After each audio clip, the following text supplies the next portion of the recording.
The thunderous explosion ripped through the eastern wall of Fort Harrison just as dawn broke over the devastated American landscape, sending concrete and twisted metal cascading into the compound where Captain Marcus Reed had been reviewing defensive positions with his squad.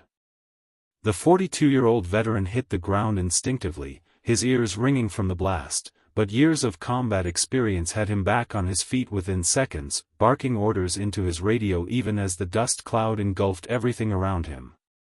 Through the chaos and settling debris, Marcus could hear it, that sound that had haunted his nightmares for the past 8 months since the outbreak began, the collective moan of thousands of infected beings pushing forward with mindless determination, drawn by the explosion like moths to a flame.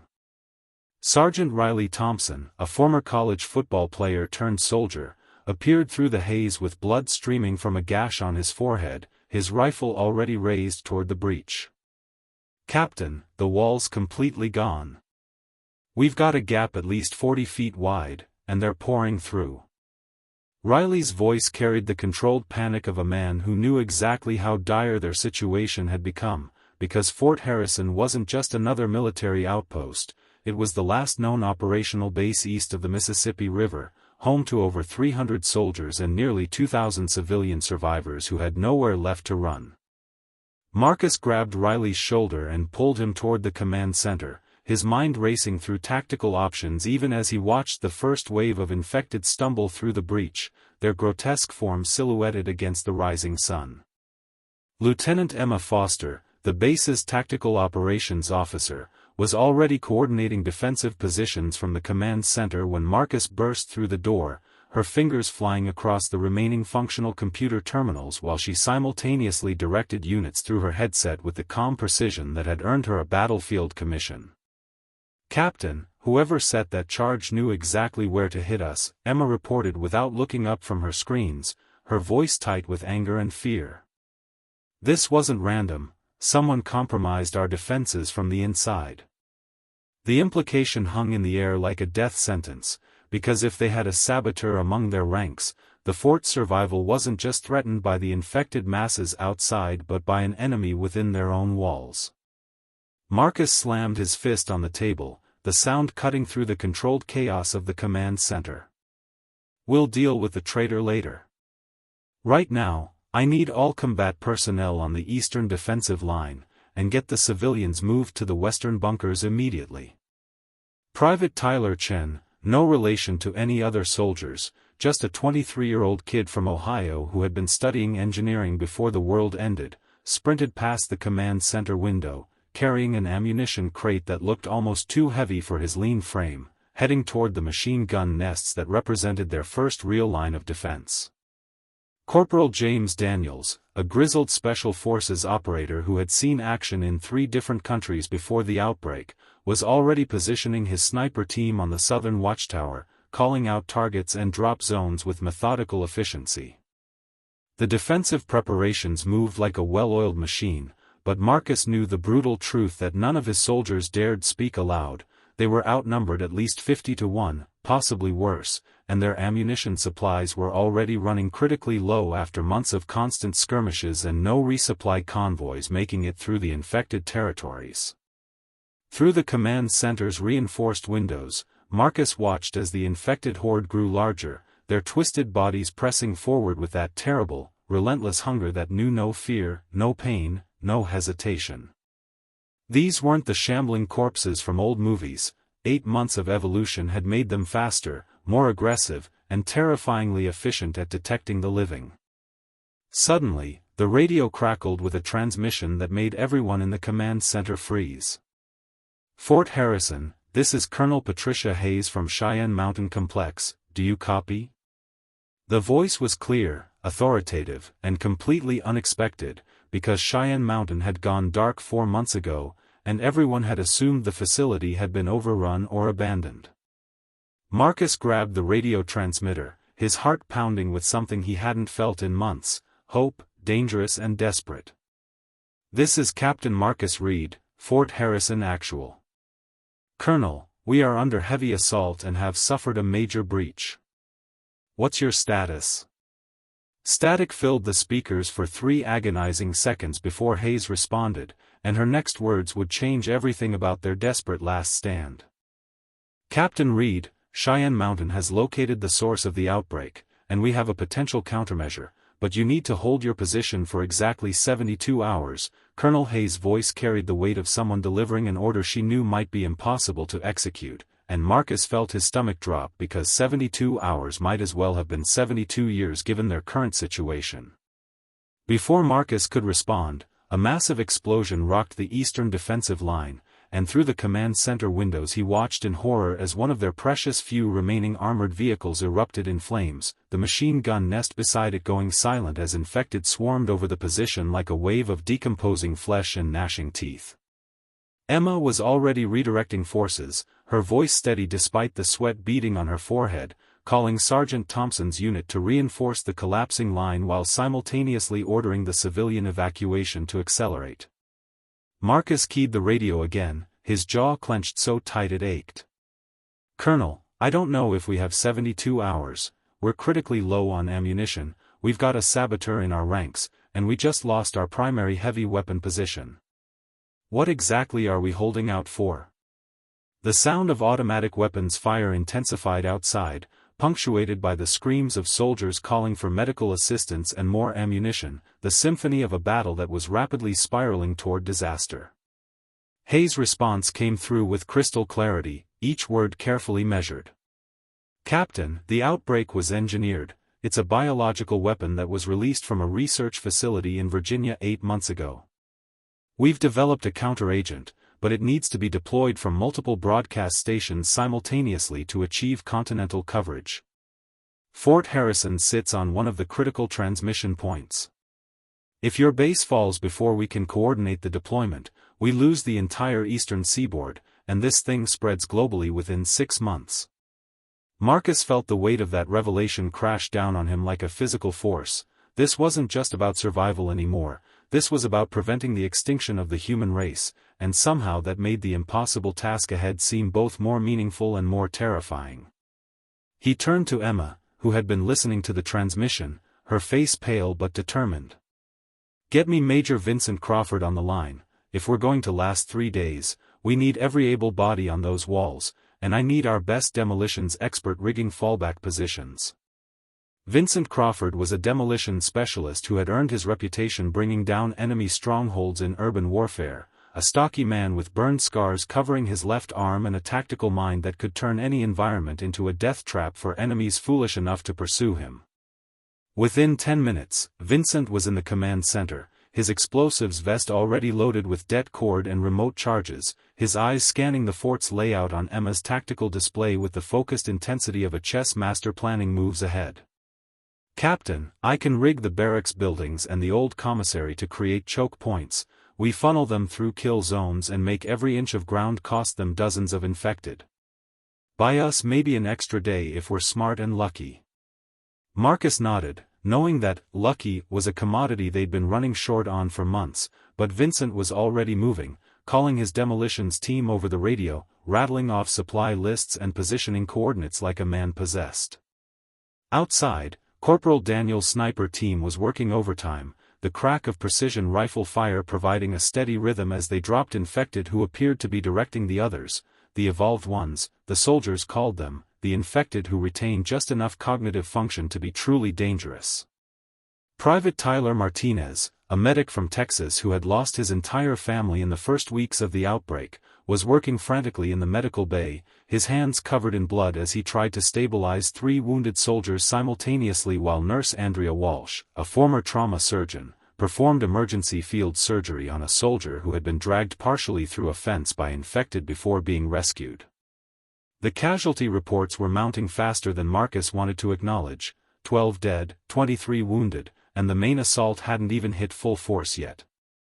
Riley Thompson appeared in the command center doorway, his uniform torn and covered in the black, corrupted blood of the infected, his face grim. "Captain, you need to see this, we captured one of them trying to open the auxiliary gate from the inside." Riley stepped aside, and 2 soldiers dragged in a struggling figure, and when they ripped off the hood, Marcus felt his blood run cold as he recognized the face of someone he had trusted, someone who had eaten meals with them, fought beside them, someone whose betrayal could doom them all.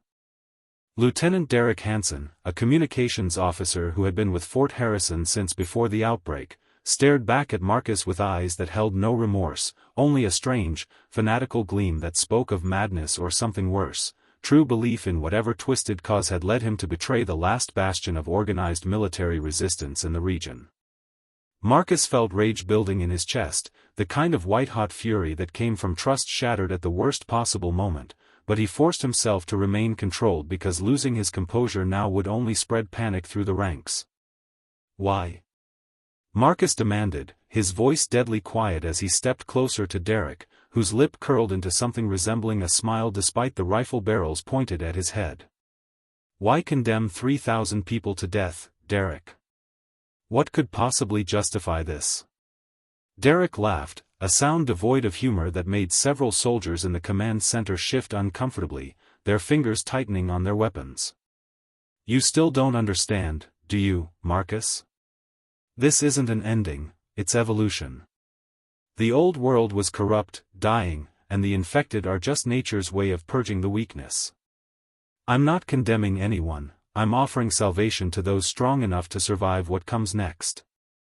Emma moved with sudden violence, her sidearm clearing its holster and pressing against Derek's temple before anyone could react, her usual calm demeanor cracking to reveal the fury beneath.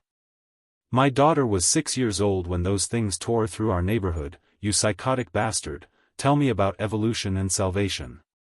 Her hand trembled, finger on the trigger, and for a heartbeat Marcus thought she might actually fire, might throw away her career and humanity for the satisfaction of ending this traitor's life. Marcus placed his hand gently on Emma's arm, his voice soft but firm.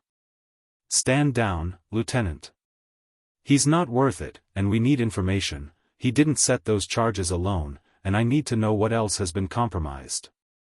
Emma held position for 3 more seconds, her breathing ragged, before finally lowering her weapon and stepping back, though her eyes never left Derek's face with its insufferable expression of smug superiority. Riley grabbed Derek by the collar and hauled him toward the reinforced holding cell they'd constructed in the command center's basement, a space originally meant for storing sensitive documents but now serving as their improvised brig. "Talk, Hansen, or I swear I'll tie you to the outer fence and let your evolution have a personal conversation with you," Riley growled, and the threat carried weight because everyone in that room knew he'd follow through without hesitation. Derek's smugness finally cracked slightly as the reality of his situation penetrated his fanaticism.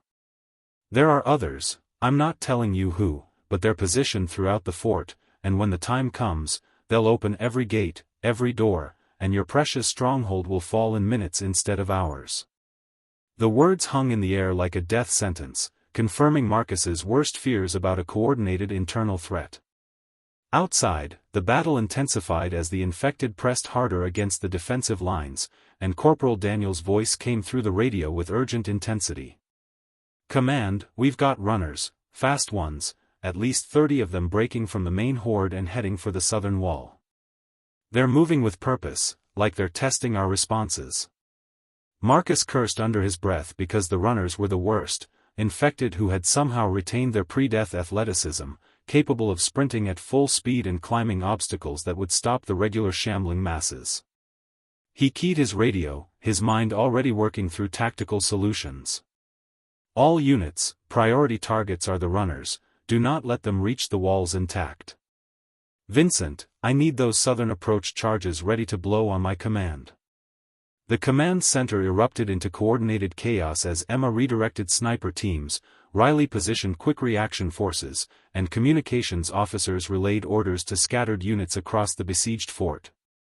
Private Jennifer Brooks, a young soldier from Montana who served as Marcus's radio operator, was coordinating civilian movements with admirable efficiency despite the terror clearly visible in her eyes, her voice never wavering as she guided frightened families toward hardened shelters. Through the reinforced windows, Marcus watched the runners close distance with horrifying speed, their bodies moving with unnatural coordination that suggested whatever intelligence guided the horde was learning, adapting, becoming more dangerous with each encounter. The first runner hit the southern fence line at full sprint, its momentum carrying it halfway up the chain link before Corporal Daniel's bullet took it through the skull, dropping it instantly, but 3 more were right behind it, and then 6 more, and suddenly the trickle became a flood. "Blow the charges!" Marcus shouted into the radio, and Vincent's response was immediate, a series of precisely timed explosions that transformed the southern approach into a crater-filled killing field, swallowing dozens of runners in clouds of fire and shrapnel. The temporary victory of Vincent's explosives bought them perhaps 10 minutes of breathing room, but Marcus knew from the way the infected horde responded, pulling back, regrouping, probing different sections of the perimeter, that whatever intelligence controlled them was learning from each failure, adapting its tactics in real time like some nightmarish hive mind. Sergeant Riley Thompson led his squad through the smoke-filled eastern sector, stepping over the bodies of infected that had been cut down in the initial breach, his rifle sweeping for targets as Private Tyler Chen and 5 other soldiers worked frantically to erect makeshift barricades from overturned vehicles and sandbags. The smell was overwhelming, a mixture of cordite, burning fuel, and the sickly sweet stench of decaying flesh that had become the signature scent of the apocalypse, and Riley had to fight to keep his focus as he spotted movement in the rubble. Contact, 11 o'clock, multiple hostiles emerging from the warehouse ruins. Riley's warning gave his squad precious seconds to take firing positions before a dozen infected burst from the collapsed building, their movements jerky but terrifyingly fast, mouths open in silent screams that revealed teeth filed to points, another disturbing evolution that suggested the infected were being modified, improved, weaponized by something or someone with terrible purpose. The firefight was brutal and close quarters, Riley's squad burning through magazines at an alarming rate as they struggled to put down infected that seemed to absorb gunfire that would have dropped a normal human instantly. Private Chen took careful aim and squeezed off 3 rounds that punched through the skull of an infected wearing the tattered remains of a business suit, its designer tie still knotted around a throat that bore massive bite wounds, and Tyler felt his stomach turn as he recognized the thing had once been human, had once had a life and family and dreams before the outbreak turned him into a monster. Behind them, Specialist Nathan Cooper, a heavy weapons operator from Detroit, opened up with his squad automatic weapon, the sustained burst cutting down 5 infected in as many seconds and giving the squad room to fall back to more defensible positions. "We can't hold this sector much longer, Sergeant, we're down to our last ammo cans, and they just keep coming." Nathan's voice carried the edge of a man who could see the mathematics of their situation and didn't like the final sum. Riley grabbed his radio, requesting immediate resupply and reinforcements, knowing even as he made the call that there were a dozen other positions making identical requests and not enough resources to satisfy any of them adequately. Back in the command center, Emma had taken charge of rooting out Derek Hansen's fellow saboteurs, her analytical mind working through personnel files, access logs, and security footage with the methodical precision of a detective solving a murder case. Except the lives of everyone in the fort depended on her success. Major Vincent Crawford stood beside her, his tactical mind offering a different perspective as they cross-referenced data. There, Corporal Andrew Mitchell, assigned to the Western Armory. He's accessed the explosives locker 6 times in the past week, but there are no corresponding demolition orders or training exercises logged. Emma's fingers flew across the keyboard, pulling up Mitchell's file and recent activity patterns, her eyes narrowing as the picture became clear. He's been working night shifts, alone, with access to enough C4 to level half the fort. "Vincent, get a team to the Western Armory right now, and pray we're not too late." Vincent was moving before she finished speaking, grabbing 3 soldiers from the command center security detail and sprinting toward the western section of the fort, his mind already calculating blast radii and structural weaknesses, knowing that if Mitchell had already rigged the armory and it detonated, the resulting explosion would create another massive breach and probably ignite their entire ammunition stockpile in a chain reaction that would doom everyone inside the walls. The armory door was ajar when Vincent and his team arrived, which was the first sign something was catastrophically wrong because that door remained locked under triple key protocol at all times. Vincent signaled his team to hold position as he eased the door open, his eyes adjusting to the dim interior lighting and immediately spotting the problem. Corporal Mitchell was inside, working quickly to connect det cord between crates of explosives and ammunition, his back to the door, completely focused on his deadly task. "Step away from the explosives, Mitchell, hands where I can see them, and we can resolve this without anyone else dying today." Vincent's voice was calm, almost conversational, the tone of someone talking down a jumper from a ledge, but his hand never wavered from the pistol aimed at Mitchell's center mass. Mitchell froze, then slowly turned, and Vincent felt his blood run cold as he saw the detonator already clutched in the corporal's hand, his thumb resting on the trigger, a smile playing at the corners of his mouth that spoke of madness and certainty. "You're too late, Major," Mitchell said with eerie calmness, his eyes holding that same fanatical gleam Derek Hansen had displayed, and Vincent realized with sickening clarity that this wasn't just two isolated traitors but a coordinated cult operating within their ranks, believers in some twisted philosophy that saw the infected apocalypse as divine judgment rather than extinction-level catastrophe. Vincent kept his weapon trained on Mitchell, his mind racing through options. A headshot might work, but if Mitchell's thumb spasmed on the detonator trigger as he died, everyone in a 300-yard radius would be vaporized, and the fort's defense would collapse completely. "Listen to me carefully, Andrew, whatever they told you, whatever you believe about evolution or salvation or nature's judgment, it's a lie designed to make you feel better about genocide. Those things out there don't represent the future, they're a weapon, engineered in a laboratory, and the people who created them are probably sitting in some bunker laughing at fools like you doing their work for free." Vincent took a slow step forward, watching Mitchell's eyes for any sign his words were penetrating the wall of indoctrination, searching for some fragment of the soldier who had served honorably for 6 months before something or someone corrupted him beyond recognition. Mitchell's hand trembled slightly, uncertainty flickering across his face for just a moment before his resolve hardened again. "You're wrong. I've seen the broadcasts, heard the truth about what we were before, what we need to become. The doctor explained everything, showed us the path forward through the cleansing fire." The mention of the doctor sent alarm bells ringing through Vincent's mind because it suggested organization, leadership, someone coordinating these saboteurs from either inside the fort or communicating from outside, feeding them instructions and ideology. Before Vincent could respond, the radio on Mitchell's belt crackled to life with Captain Reed's urgent voice. "All units, brace for impact. We've got a massive wave incoming from the north, estimated 3,000 infected, and they're being herded by something we can't identify on thermal imaging. This is not a drill, all combat personnel to defensive positions immediately." The distraction was all Vincent needed. Mitchell's eyes flickered toward the radio for a fraction of a second, and Vincent fired, his bullet striking Mitchell's wrist with surgical precision, the detonator flying from his shattered hand and skittering across the concrete floor, away from the web of explosives. Vincent's team rushed forward, one soldier tackling Mitchell while another carefully secured the detonator and a third began the delicate process of disconnecting the det cord from the explosive charges, hands steady despite the chaos erupting outside.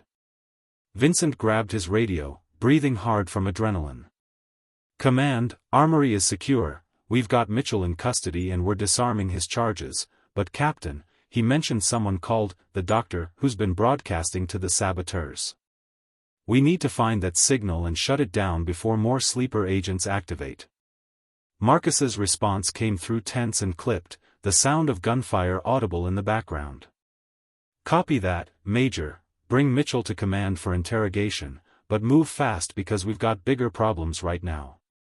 The northern wall is about to be tested like never before, and I need every gun on that line in the next 5 minutes." Vincent left 2 soldiers to finish disarming the explosives and hauled Mitchell toward the command center, watching the northern horizon as he moved and feeling his stomach drop at what he saw approaching the fort. The infected horde moved with unprecedented coordination, arranged in something resembling military formations, and at their center walked something that made Vincent's blood freeze, a figure that moved with purpose and intelligence, taller than the others, its body covered in what looked like armor made from bones and metal scavenged from the wasteland, and even from a distance Vincent could see it was directing the horde with gestures and sounds, organizing them like a general commanding troops. This was no mindless zombie, this was something new, something terrifying, and if there were more like it out there, humanity's chances of survival had just dropped dramatically. Corporal Daniels had already identified it as the primary threat, his sniper rifle tracking the creature's movements as it stayed carefully surrounded by hundreds of infected bodyguards. "Command, I've got eyes on what appears to be an alpha variant, it's controlling the horde, and I'm requesting permission to take the shot, but it's staying in heavy cover. Marcus's voice came back immediately, decisive despite the impossible circumstances. Take the shot when you have it, Corporal. If that thing is coordinating them, killing it might buy us hours we desperately need. The battle erupted across the northern wall with apocalyptic intensity, soldiers firing controlled bursts into the approaching mass while Vincent's carefully positioned explosive charges detonated in sequence, creating temporary barriers of fire and debris that slowed but didn't stop the relentless advance. Private Martinez and his medical team worked frantically in the field hospital, performing triage on wounded soldiers faster than seemed humanly possible while Nurse Walsh coordinated blood supplies and surgical priorities with grim efficiency. Through it all, the alpha creature remained elusive, darting between cover with intelligence that suggested it understood modern warfare tactics, and Daniels waited with the patience of a true professional, knowing he would only get one chance at a shot that could change everything or accomplish nothing at all. The alpha creature moved with predatory intelligence through the sea of infected bodies, and Corporal Daniels tracked it through his scope with the focused intensity of a hunter who knew his prey was equally aware of being hunted, each movement calculated, each position chosen to maximize cover while maintaining command over the coordinated horde that pressed against Fort Harrison's northern defenses with overwhelming force. Daniels controlled his breathing, finger resting lightly on the trigger, waiting for that perfect moment when necessity and opportunity aligned, when the creature would make the inevitable mistake that all commanders made, exposing itself to direct the critical phase of its attack. Below his sniper position, Sergeant Thompson's forces were engaged in desperate close-quarters combat, the infected having breached a section of fence that had been weakened by earlier explosions, and Riley fought with the fury of a man who had lost too much to surrender now, his rifle stock smashing into skulls when ammunition ran too low for sustained fire. Private Chen had taken shrapnel to his leg but continued fighting from a sitting position, methodically placing shots with the precision his engineering background had trained him for, treating each trigger pull like a mathematical equation where success meant survival and failure meant becoming one of the monsters he was fighting against. In the command center, Emma had discovered something that made the entire nightmare scenario exponentially worse. The broadcasts Mitchell mentioned weren't coming from outside the fort but from within it, transmitted on a secure military frequency that only someone with high-level access could utilize. Captain, the doctor isn't some external cult leader, he or she is here, inside Fort Harrison, and has been using our own communications network to recruit and coordinate the saboteurs. Marcus felt the implications crash over him like a tidal wave, because if the doctor had that level of access, it meant someone in a position of significant authority had been working against them from the beginning, potentially from before the outbreak even began, suggesting a level of premeditation and conspiracy that transformed this from a natural disaster into deliberate mass murder. He grabbed the handset for the base-wide intercom, his voice carrying to every corner of the besieged fort. "This is Captain Reed. We have confirmed that hostile elements are operating within our perimeter, coordinating with the infected forces outside. All personnel are to implement authentication protocols immediately, trust no orders that don't come through proper chain of command, and report any suspicious activity directly to the command center. We will survive this, but only if we stand together against those who would see us fall." The words had barely finished echoing when the western section of the fort erupted in gunfire, not the controlled defensive fire of soldiers holding a position, but the chaotic spray of weapons turned inward, and Marcus realized with horror that the doctor had just activated more sleeper agents, turning their own soldiers against them at the worst possible moment. Lieutenant Jackson Foster, Emma's younger brother and the officer commanding the western defensive positions, came through the radio with panic barely contained in his voice. "Command, we've got multiple friendly fire situations. At least 6 soldiers have turned on their own units, and we're taking casualties from behind while the infected press from the front." Emma's face went pale as she recognized her brother's voice, her professional composure cracking as personal fear invaded the tactical situation, and Marcus saw her hand move toward the radio before she forced it back down, trusting her brother to handle his sector because falling apart now would doom everyone she loved. Marcus made the hardest call of his career, his voice steady despite the acid churning in his stomach. "Lieutenant Foster, you are authorized to use deadly force against any personnel who have turned hostile, positive identification required, but do not hesitate once confirmed. Your sector must hold, Jackson, no matter the cost. The battle reached a crescendo as the Alpha creature finally made its move, stepping into the open to gesture a massive wave of infected toward a perceived weak point in the northern defenses, and Daniels seized the moment with cold professionalism, his finger squeezing the trigger in one smooth motion, the rifle's report sharp and clear even through the chaos of battle. The bullet covered 400 yards in under a second, and Daniels watched through his scope as it struck the Alpha directly in its armored chest, but instead of dropping, the creature staggered, roared with a sound that was almost human, almost anguished, and then locked eyes directly on Daniel's position with an intelligence that was absolutely, terrifyingly aware. "Oh hell, it knows where I am," Daniels breathed into his radio, already beginning to reposition as the Alpha directed a wave of runners straight toward his sniper nest with the clear intent of eliminating the threat he represented. Marcus watched the tactical display with mounting dread as enemy contacts converged on Daniel's position, knowing the corporal couldn't possibly fight off that many infected alone, knowing that sending reinforcements might save one sniper but would weaken defenses elsewhere, knowing that every decision now was a choice about who lived and who died, and the weight of command had never felt heavier than in this moment when the fate of humanity itself balanced on the edge of a knife. Marcus made his decision in the span of a heartbeat, his voice cutting through the radio chatter with absolute authority. "All units, converge fire on the runner wave heading toward Daniel's position. I don't care if it weakens other sectors, we cannot lose our eyes on that Alpha." The response was immediate and devastating, every soldier with a line of sight to the sniper tower redirecting their fire, creating a wall of lead that shredded the first wave of runners, buying Daniel's precious seconds to relocate to a secondary position that Vincent had prepared specifically for this kind of scenario. But the Alpha wasn't finished, it roared again, that terrible almost human sound, and the entire infected horde surged forward simultaneously, abandoning tactical coordination for raw overwhelming force, throwing bodies at the walls in numbers that made sustained defense seem impossible. Then, cutting through the chaos like a beacon of hope, Colonel Hayes' voice came through on the command channel. "Fort Harrison, Cheyenne Mountain is accelerating the deployment schedule, we're going live with the counteragent in 90 seconds. Captain Reed, I need you to activate the transmission array on your roof and defend it with everything you have, because if that signal gets interrupted during the broadcast phase, the counteragent dispersal will fail and we lose our only chance to end this nightmare."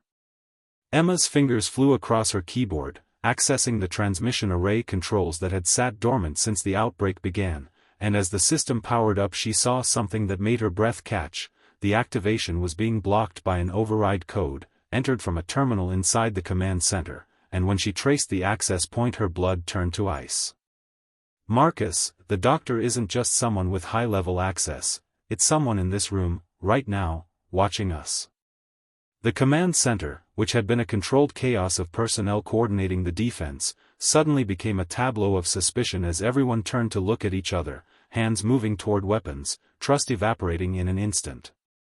Major Vincent Crawford burst through the door at that moment, dragging the wounded Mitchell, and the corporal's eyes immediately locked onto someone across the room, his face breaking into a smile despite his shattered wrist. "Doctor, tell them about the new world we're building from the ashes of the old."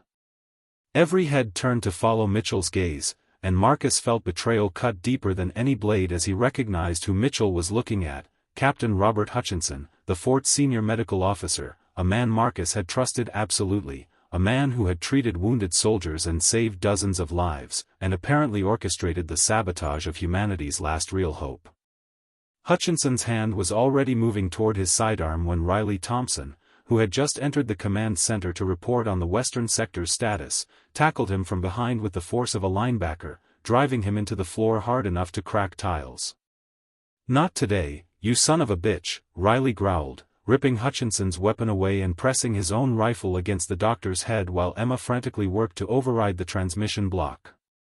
The 90-second countdown from Colonel Hayes was at 40 seconds when Emma finally broke through Hutchinson's lockout, the transmission array humming to life on the roof above them, and Marcus grabbed every available soldier in the command center. "On me, now, we hold that roof until the broadcast completes or we die trying." The team rushed up the stairwell, emerging onto the roof just as the Alpha, demonstrating its horrifying intelligence, directed the entire infected horde toward the command center, recognizing somehow that the transmission array represented a threat to its existence. 30 seconds remained when the first infected reached the roof access, and Marcus's team formed a desperate defensive line, firing point-blank into the tide of corrupted flesh that poured through the doorway. Corporal Daniels, from his new sniper position, had a perfect view of the Alpha as it climbed the fort's outer wall with impossible agility, heading directly for the transmission array, and this time when he fired he didn't aim for the armored chest but for the creature's head, and his bullet flew true, punching through the Alpha's skull and dropping it mid-climb, its body tumbling into the infected masses below. The effect was immediate and dramatic. The coordinated assault faltered, the horde losing its unified purpose, individual infected reverting to mindless shambling as their controlling intelligence died. The transmission array completed its broadcast at precisely that moment, sending Colonel Hayes' counteragent frequency across the eastern seaboard, and Marcus watched in awe as the infected horde began to collapse, their bodies convulsing as the counteragent, a sonic frequency that disrupted the pathogen's control over motor functions, reduced them to twitching, immobilized masses. Within 5 minutes, the sounds of combat ceased, replaced by an eerie silence broken only by the groans of dying infected and the ragged breathing of exhausted soldiers. Marcus looked out over the battlefield, seeing thousands of infected bodies lying still, seeing his soldiers emerging from defensive positions with expressions of stunned disbelief, seeing the sun break through the smoke and clouds like a promise of better days ahead. 3 days later, Marcus stood in the command center as Colonel Hayes' voice came through the radio with confirmation that the counteragent had worked across all deployment zones, that the infected were no longer a threat, that humanity had survived its brush with extinction. Robert Hutchinson and his saboteurs sat in cells awaiting military tribunal, their twisted vision of evolution through apocalypse ended before it could achieve its genocidal goals. Riley Thompson was already organizing reconstruction teams, Emma was coordinating with other surviving military installations, and Corporal Daniels was teaching younger soldiers the patience and precision that had saved them all. As Marcus looked at the faces of his people, exhausted, traumatized, but alive and unbroken, he felt something he hadn't experienced in 8 months, genuine hope for the future, purchased with blood and steel and the desperate courage of ordinary people who refused to surrender to the darkness.